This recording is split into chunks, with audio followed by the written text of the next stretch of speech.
పరిశుద్ధుడైన దేవుని నామానికి మహిమ కలుగును గాక. ఒకసారి చప్పట్లు కొడదామా? మంచి ఎండలో ఈ కార్యం జరుగుతూ ఉంది. ఏది ఏమైనా చిన్న బిడ్డ దివ్యాను దేవుడి జ్ఞాపకం చేసుకొని గడిచిన బాల్య దినాలన్నిటి కూడా ఆయన కృపలో దాచాడు. ఇచ్చిన తల్లిదండ్రులనైతేమి బంధుమిత్రులందరి మధ్యలో నేటి వరకు సురక్షితంగా క్షేమంగా బ్రతుకున్నట్లు మంచి కృపను పొందినట్లుగా దేవుడు ఆ బిడ్డను దీవించినందుకు రెండు చేతులు ఎత్తేసేకి ఒకసారి స్తోత్రం చెబుదాం.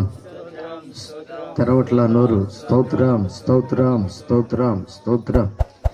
ఇప్పటి నుండి అసలు జీవిత విధానం అనేది ఆడపిల్లల బ్రతుకుల్లో ఇవి కనపడుతూ ఉంటుంది. ఇప్పటి వరకు ఒక లెక్క, ఇక మీదట ఒక లెక్క అన్నట్లుగా ప్రతి యవనస్తురాలి యొక్క జీవితాన్ని దేవుడు కూడా క్షుణ్ణంగా పరిశీలిస్తాడట. బాల్య దినాలు ముగించుకొని యవన కాలంలో అడుగుపెట్టినటువంటి వారి యొక్క జీవిత విధానంలో ఇద్దరు యవనస్తులు దేవుని చేత పరీక్షించబడిన వారై దేవుని కృపకు యోగ్యులుగా మార్చబడ్డారు. వారిలో ఒక ఆమె పేరు ఎస్తేరు. స్తోత్రం కలుగును గాక. ఆమె చిన్ననాటి నుండి భయభక్తులు కలిగి పెరిగినను కానీ యవన కాలంలో కూడా తన తండ్రి మాటను జవదాటకుండా ఓ మంచి జ్ఞానవంతురాలు వలె తన తండ్రి ఎదుట ఎదుగుతూ ఉన్నప్పుడు దేవుని యొక్క పరీక్ష కాలం ముగించబడి దీవెన కాలం ప్రారంభమైనప్పుడు ఓ రాజ్యంలో ఉండే రాణి తన గర్వం వలన దాన్ని పోగొట్టుకుంటే ఆ రాణిని సిద్ధపరచటానికి రాజు ప్రకటించిన ప్రకటన వలన యవనస్తులందరూ కూడా రాజు యొక్క కోటకు తీసుకొని రాబడ్డారు. కానీ వారిలో ఎవరు యోగ్యులు, ఎవరు అర్హులు అని తెలియపరచబడే ఆ సమయం వచ్చినప్పుడు ప్రియమైన వార్లరా, ఏ బిడ్డ అయితే దేవుని ఎడల భయభక్తి కలిగి ఉందో, దేవునికి స్తోత్రం కలుగును గాక, ఆ బిడ్డను రాణిగా ఉండునట్లు ఆ రాజు ఎన్నుకున్నాడట. చప్పట్లు కొట్టి దేవుని మహింపరుద్దాం. చూడండి, మన పిల్లలు రాణి అంతటోళ్ళు కాలేకపోయినా, ఎందుకంటే ఇప్పుడు రాజ్యాలు లేవు, ఇప్పుడు అంతా మంత్రులు సామంతులే. అందుకని మన పిల్లలు ఒకవేళ రాణి ఆ పోస్టులో లేకపోయినా దేవుని కృప పొందితే భూమి మీద వారి యొక్క జీవిత దినాలన్నీ కూడా ఉన్నతమైన స్థానంలో దేవుడు ఉంచుతాడు. ఆమెన్ చెప్తాం, ఆమెన్. అందుకని ఇటువంటి సమయాల్లో సందర్భాల్లో ఆ పెద్దలు లేక పిలువబడిన వాళ్ళు, బంధువులైన వాళ్ళు వాస్తవానికైతే ముందే ఉండాలి. స్తోత్రం కలుగును గాక. మనకున్న అలవాటు ఏంటంటే దీవెనలన్నీ అయిపోయిన తర్వాత, ప్రార్థన అంతా అయిపోయిన తర్వాత ఓ మధ్యాహ్నం 1 గంటకో 2 గంటలకో అడావుడిగా వచ్చి ఒక ముద్ద భోంచేసి ఇచ్చే కట్న కానుకలు సమర్పించి వెళ్ళిపోయే అలవాటు మనోళ్ళకు ఉంది. అసలు ఎప్పుడు ఉండాలంటే దీవించే సమయంలో. స్తోత్రం కలుగును గాక. హల్లెలూయా. ఏమిటి దీవెనకరమైందంటే దేవుని సన్నిధిని మించిన దీవెనకరమైనటువంటి స్థలము కానీ మరొక పరిస్థితి కానీ లేదు.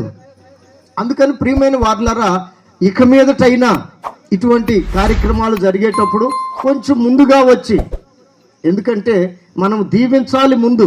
స్తోత్రం కలుగును గాక. అట్లాగునని ఎస్తేరు జీవితంలో జరిగినటువంటి ఆ కార్యాన్ని బట్టి ఆమె కాదు, చిన్నప్పటి నుంచి తల్లిదండ్రులు లేని ఆమెను పెంచిన పినతండ్రి కూడా ప్రభువుని ఎంతగానో స్తుతించాడు. అట్లాగుననే మన పిల్లలు ఎదిగే కొలది, వారి జీవితాలు వృద్ధి పొందే కొలది వారు క్షేమముగా ఉండాలి అంటే దేవుడు ఒక గొప్ప ఆలోచన చేత ఎదుగుతున్న పిల్లల గురించి రాశాడు. ఏమిటా మాట అంటే ఒకసారి తీయండి. యెషయా గ్రంథం 44వ అధ్యాయం 4వ వాక్యంలో ఓ విలువైన మాట వ్రాయబడి ఉంది. త్వరగా ముగిస్తాను. ఎవరో చెప్పారు గంటకే ముగిచ్చేయండి అయ్యా అని. ఆల్రెడీ 40 నిమిషాలు అయిపోయింది, ఇంక 20 నిమిషాలే ఉంది. త్వరగా నేను ఈ యొక్క కార్యాన్ని గంటలోపే ముగించడానికి ప్రయత్నం చేస్తాను. ఖచ్చితంగా మీరు చదవండి. యెషయా గ్రంథం 44వ అధ్యాయం 4వ వాక్యం. నీటి కాలువల యొద్ద నాటబడిన నిరవంజి చెట్లు గడ్డిలో ఎదుగునట్లు చప్పట్లు కొట్టి దేవుణ్ణి మహింపరుద్దాం. ఈ యొక్క సందర్భాన్ని బట్టి ఎదిగినటువంటి లేక ఎదుగుచున్నటువంటి పిల్లల గురించి దేవుని యొక్క ఆలోచన ఏమిటంటే, వాళ్ళు ఎక్కడుంటే సురక్షితముగా క్షేమముగా ఉంటారు అని చెప్పి ఓ చెట్టుతో పోలుస్తున్నాడు. అక్కడ ఎదిగే విధానం పద్ధతి కూడా ఓ చెట్టుతో పోలుస్తున్నాడు.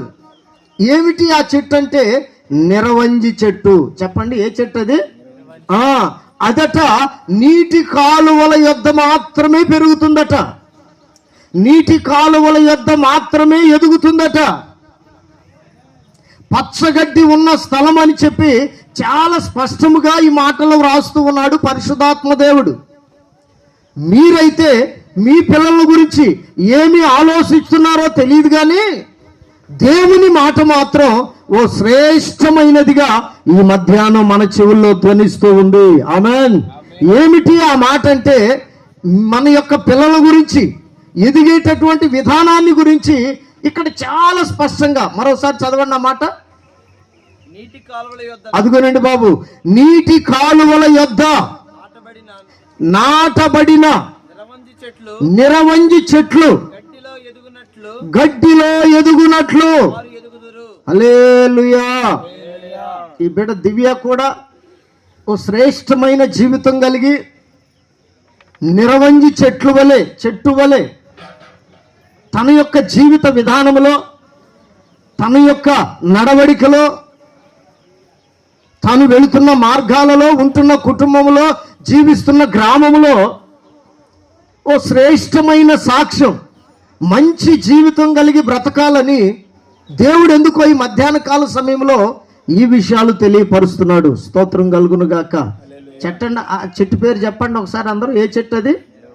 చెప్పండి, ఏ చెట్టు? ఎప్పుడైనా చూసారా? చూడటానికి మన ఊర్లో ఏమన్నా కాలువలు ఉంటే కదన్నా.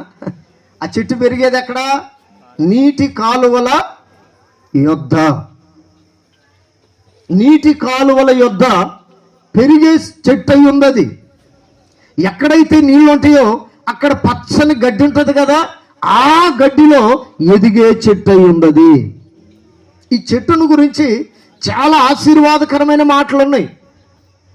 ఓ రోజున దేవుని ఆరాధించేటటువంటి జనులు, జాగ్రత్తగా వినాలి మీరు, దేవుని ఆరాధిస్తున్నటువంటి వారు దేవుని ఆరాధించి సితారాలతో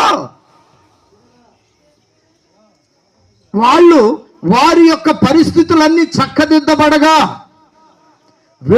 వెళుతూ వీరి గురించి వ్రాయబడిన మాట ఏమిటంటే, వారి దగ్గర ఉన్న చితారాలనట నిరవంజి చెట్టుకు తగిలించారంట. స్తోత్రం కలుగును గాక. వాళ్ళు ఆ చెట్టు కింద విశ్రమించారట, అలసట తీరిందట. ఈ చెట్టును గురించిన సంగతులు చాలా శ్రేష్టమైనవిగా ఉన్నాయి. దేవుని పిల్లలు విశ్రమించే స్థలముగా లేక స్థానముగా ఈ చెట్టు కనపడుతూ ఉంది. 137వ కీర్తన 2వ వాక్యం అనుకుంటాను. కనుక ప్రియమైనటువంటి వార్లరా, ఈ చెట్టు వలె ఎప్పుడు కూడా పచ్చగా ఉండునుగాక. స్తోత్రం కలుగునుగాక. నీటి కాలువల యొద్ద నాటబడిన చెట్టు ఎప్పుడు ఎట్లా ఉంటది?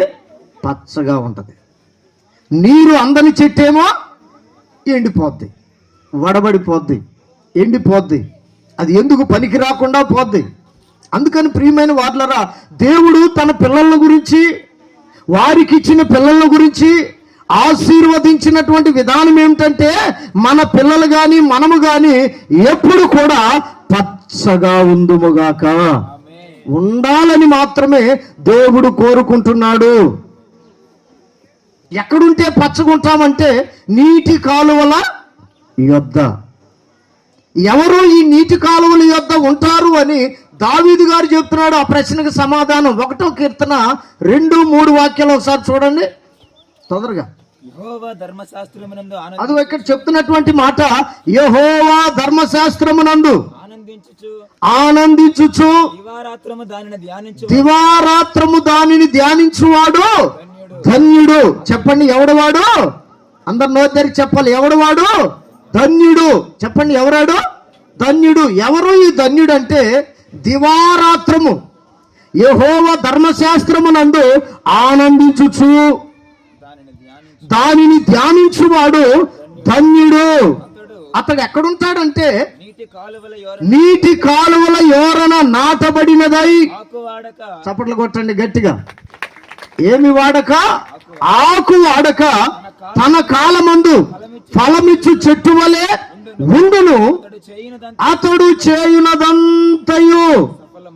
హల్లెలూయా. అందరు చేతులు ఎత్తట్లు అయిపోయిందమ్మా, గట్టిగా ఎత్తండి. హల్లెలూయా, హల్లెలూయా. మీరు రావటమే లేటుగా వచ్చారు, మాదిగా తప్పు. అందుకని కొన్నన్నా దేవుని మాటలు లేకుండా ఆ బిడ్డను ఆశీర్వదించకుండా మనం ముగించామనుకోండి, బువ్వకూటం అయితే కానీ ప్రార్థనా కూటం కాదు. అందుకని జాగ్రత్తగా గమనిస్తే, ఎవరైతే యెహోవా ధర్మశాస్త్రం అనగా పరిశుద్ధ గ్రంథాన్ని, ఆ గ్రంథంలో ఉన్న మాటలను బట్టి రాత్రింబవళ్ళు ఏం చేయాలట? దానిని బట్టి సంతోషించాలి. రెండవది ధ్యానించాలి. ధ్యానించాలి, సంతోషించాలి. ఇంకో మాట చెప్తాడు దావీదు భక్తుడు, ఏమనంటే, యవనస్తులు దేని చేత వారి నడతను సరి చేసుకుంటారు లేక శుద్ధి చేసుకుంటారు? దేని చేత అంటే దేవుని వాక్యము చేతనే కదా. హల్లెలూయా చెప్పాలి. హల్లెలూయా. యవనస్తులైనటువంటి బిడ్డలారా, మీ నడక, మీ మాట, మీ చూపు, మీ యవ్వన కాల జీవితం అంతా ఆశీర్వాదకరముగా ఉండాలి అంటే ఆ సరి చేసుకునే ఒకే ఒక వెపన్ లేక ఒకే ఒక విజయాన్నిచ్చే ఒక గొప్ప యుద్ధాయుధము లాంటిది ఏమిటంటే అది దేవుని వాక్యమే. స్తోత్రం కలుగును గాక. ఏ యవ్వన బిడ్డ అయితే దేవుని వాక్యాన్ని చదువుతారో, ఏ యవ్వన బిడ్డ అయితే దేవుని వాక్యమందు ఆనందిస్తారో, సినిమా పాటల సీరియల్లో కాదు మన ఆనందం, మన పిల్లల ఆనందం అట్లా ఉండకూడదు. దేవుని వాక్యమందు ఎవరైతే ఆనందిస్తారో వారిని దేవుడు ఎక్కడ నాటుతానని చెప్తున్నాడంటే, నీటి కాలువల యోరన నాటబడినదై. నిర్వంగి చెట్టుని ఎందుకు అక్కడ నాటాడో, ఆ చెట్టుతో దేవుని పిల్లల ఎదుగుదలను, దేవుని పిల్లల ఆశీర్వాదాన్ని ఎందుకు పోల్చాడంటే, వీళ్ళల్లో ఉండే గొప్ప లక్షణం ఏమిటంటే వీరు దేవుని వాక్యమందు ఆనందించేటటువంటి వారు. ఆమేన్. అందరూ అని నేను చెప్పను కానీ దేవుని నమ్మిన బిడ్డలు నిజంగా చిన్ననాటి నుండే దేవునిలో యథార్థంగా భక్తిగా పవిత్రంగా జీవించే వాళ్ళు యవన కాలం వచ్చేటప్పటికి వారి నడతను దేవుని వాక్యముతోనే శుద్ధి చేసుకుంటారు. ఆమేన్. ఎవరు బలకట్లా? ఆమేన్. ఆపేయమంటారా? ఆమెన్ చెప్పనా? మిమ్మల్ని చెప్పమల్లా నేను ఆమెన్ చెప్పమంటారా? ఎవరు మాట్లాడట్లయితే ఆమెన్. కళ్ళు మేడి ప్రార్థన చేసుకుందాం. అక్కడ చూస్తారేది కళ్ళు మేమంటే. హల్లెలూయా. చూశారు మీరు ఎంత భక్తులు, నాకు అర్థమైపోయింది. దేవునికి స్తోత్రం కలుగును గాక. కనుక ప్రియమైన వార్లరా, మీ పిల్లలను దేవుని వాక్యములోను దేవుని యొక్క భయములోను భక్తిలోను పెంచగలిగితే వారు ఎక్కడ నాటబడతారని పరిశుద్ధ గ్రంథం చెప్తుందంటే, ఒకటి నిరవంజి చెట్టు వలె నీటి కాలువల యొద్ద నాటబడతారు. స్తోత్రం కలుగును గాక. వారు వాక్యాన్ని ధ్యానించేవారు గనుక నీటి కాలువల యోరన నాటబడినదై. ఆ ఆశీర్వాదం ఎట్లా ఉందంటే ఆకు వాడక. కొట్టండి గట్టిగా చప్పట్లు. మీ పిల్లల క్షేమాన్ని కోరే వాళ్ళైతే ఎవరు అంటున్నారు? ఆ మధ్య ఓ తల్లిని అడిగా, ఏంటమ్మా ఈ విధంగా ఇవన్నీ నేర్పిస్తున్నావు నీ బిడ్డకి అని చెప్పని అడిగి తామంటది కదా, అయ్యా నేనున్నంత కాలమేగా ఏది నేర్పినా. వింటున్నారా? నేనున్నంత కాలమేగా ఏది నేర్పినా అని అక్కడితో ఆకుండా మూతి పెట్టినోడు మేత పెడతాడయ్యా అంది. అంటే ఇవన్నీ దేవునికి తెలియదేం, మూతి పెట్టినోడికి తెలియదేం. ఏదో మనం తప్పించుకోవటానికి ఇటువంటి మాటలు ఉపయోగిస్తామేమో కానీ, ఉపయోగపడతాయేమో కానీ, దేవుని బిడ్డల గురించి ఆయన ముందుగానే ఆలోచించి చెప్పిన మాట ఏమిటంటే, నీ పిల్లలు దేవుని యొక్క వాక్యమందు పెంచబడితే, హల్లెలూయా, దాని యందు ధ్యానిస్తూ దానిని రాత్రింబగళ్ళు చదువుతూ ధ్యానించి ఆనందించగలిగితే వారికి ఉండే గొప్ప ఆశీర్వాదం ఏమిటంటే ఆకు వాడరు. వారి కాలమందు అవి బాల్య దినాలైనా, యవన కాలమైనా, కుటుంబ వ్యవస్థ అయినా, సంసారమే అయినా, మరలా వాళ్ళకి పిల్లలు పుట్టినా, ముసలివారైనా ఏం వాడదంట? ఆకు వాడదు. నిజంగా వాక్యము చేత కట్టబడితే, వాక్యాన్ని చదివే వ్యక్తులమైతే, వాక్య ప్రకారం జీవించగలిగితే మనకు కలిగే గొప్ప ఆశీర్వాదం ఏమిటంటే, వారు ఆకు వాడక తన కాలమందు, స్తోత్రం కలుగును గాక, సండే స్కూల్ సమయంలో ఆ ఫలం ఉంటుంది వారి మీద. యవన కాలంలో వారు అనుభవించవలసినటువంటి ఆ ఫలాన్ని వారిలో చూస్తాం. పెద్దవారైన తరువాత వారికి వివాహ సమయం వచ్చినప్పుడైనా, ఇటువంటి సందర్భంలోనైనా వారిలో నుండి కనపడే ఆ ఫలం ఎట్లా ఉంటుందంటే ఆకు వాడని ఫలమట. స్తోత్రం కలుగును గాక. ఆకు వాడక తన కాలమందు ఫలమిచ్చు చెట్టు వలె ఉండును. ఇంకా చివరిగా ఏం ఆశీర్వాదం వస్తుందంటే అక్కడ, అతడు చేయునదంతయు, ఆమెను బలకండి, అందరు ఆమెనని చెప్పండి, నోరు తెరవండి గట్టిగా, ఆమేన్. అతడు చేయునదంతయు ఏమవుతుందంట? సఫలమవుతుంది. ఆకు వాడకపోవటమే కాదు, ఫలం ఇవ్వటమే కాదు, నీవు ఏదనుకుంటే నీ పిల్లల విషయంలో, లేక నీ పిల్లలు ఏది చదవాలని, ఎంత గొప్పోళ్ళు కావాలని వారు అనుకుంటారో, వారి యొక్క పనిని, వారి యొక్క ఆలోచనను దేవుడు వారి విషయంలో సఫలము చేస్తాడంట. ఆమెను బలకండి గట్టిగా. మనం ఇది నేర్పితే ఫలభరితమైన జీవితం ఇట్లా ఉంటుంది. వాళ్ళు చదువుకున్న వాళ్ళైనా, పనికెళ్ళే వాళ్ళైనా, పిల్లలకి మనం నేర్పవలసింది. కాస్త కూస్తో చదివకుండా ఏ తల్లిదండ్రులు ఏ బిడ్డను కూడా ఆపట్లేదు. వారు చదవగలరు, ఆ స్థితి ఉంటుంది. ఆ చదువుని మనం దేనికి ఉపయోగించాలంటే దేవుని వాక్యాన్ని చదవటానికి. స్తోత్రం కలుగును గాక. చెప్పండి హల్లెలూయా. మీరు కూర్చొని సాయంత్రం పూట మీ ఇంట్లో మీ పిల్లల చేత వాక్యం చదివించి, వారు చదువుతున్న కొలది వారితో కలిసి అందరూ కుటుంబ ప్రార్థన చేసుకున్నారనుకోండి, ఇద్దరుంటే ఇద్దరు, ముగ్గురుంటే ముగ్గురు, నలుగురుంటే నలుగురు కూర్చొని ప్రార్థన చేశారనుకోండి, ఆ ఇల్లో ఎందుకు ఆకులు వాడతాయి? స్తోత్రం కలుగును గాక. ఫలాలు ఎందుకు కనపడకుండా ఉంటాయి? హల్లెలూయా. మీ పిల్లలు అనుకున్నది ఎందుకు సాధించలేరు? మీ పిల్లల జీవితంలో దానిని ఎందుకు దేవుడు సఫలం చేయడు? దేవుని కార్యాలంటేనేమో నిర్లక్ష్యం, అలక్ష్యంగా ఉండటం వలన మన ఆధ్యాత్మికమైన జీవితంలో పిల్లల యవ్వన కాలానికి వచ్చే సమయానికే వారిని ఎట్లా పెంచాలో మనకు తెలియట్లేదు, ఎట్లా పెరగాలో వాళ్ళకు తెలియట్లేదు. అందుకని దేవుని వాక్యం ఓ గొప్ప నిర్వచనం, సూచనను కలుగు చేస్తుంది. అదేమిటంటే, నీ పిల్లలు నీటి కాలువల ఎవరైనా నాటబడుదురుగాక. అట్లా నాటబడేటట్లుగా మీ పిల్లలను తల్లిదండ్రులారా మీరు పెంచాలని దేవుడు కోరుకుంటున్నాడు. ఆమేన్. చెప్పండి ఆమేన్. ఇంకో చెట్టు, ఆ చెట్టు ఏంటది? నిర్వంజి చెట్టు. ఈ నిర్వంజి చెట్టు నీటి కాలువల యొద్ద నాటబడుతుంది. అది ఎప్పుడు కూడా పచ్చదనాన్ని కోరుకుంటుంది.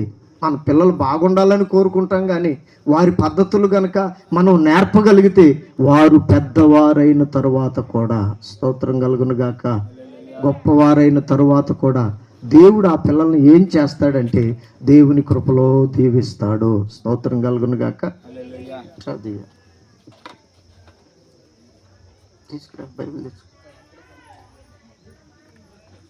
చూడండి, నిన్న మొన్నటి దాకా పుట్టది. ఇవాళ ఏం కట్టారు? చీర కట్టేటప్పటికి ఎవరు కనపట్టలేదు, ఎవరికి మిట్ట మధ్యాహ్నం సరిగ్గా కనపట్టలేదా? దేవుని స్తోత్రం కలుగును గాక. చెబుదాం హల్లెలూయా. నిన్న మొన్నటి దాకా కూడా బుట్టదాని కానీ కనపడింది. ఇవాళ చీర కట్టేటప్పటికి చాలా పెద్దదానిలాగా కనపడుతుంది. అందుకని ఈ దినము నుండి నేను చెప్పేది ఏంటంటే బైబిల్ గట్టిగా పట్టుకున్నావు, పట్టుకోవటమే కాదు రోజు వాక్యం చదవాలి. చెప్పు, చదువుతాను. నిజమేనా? నిజమే.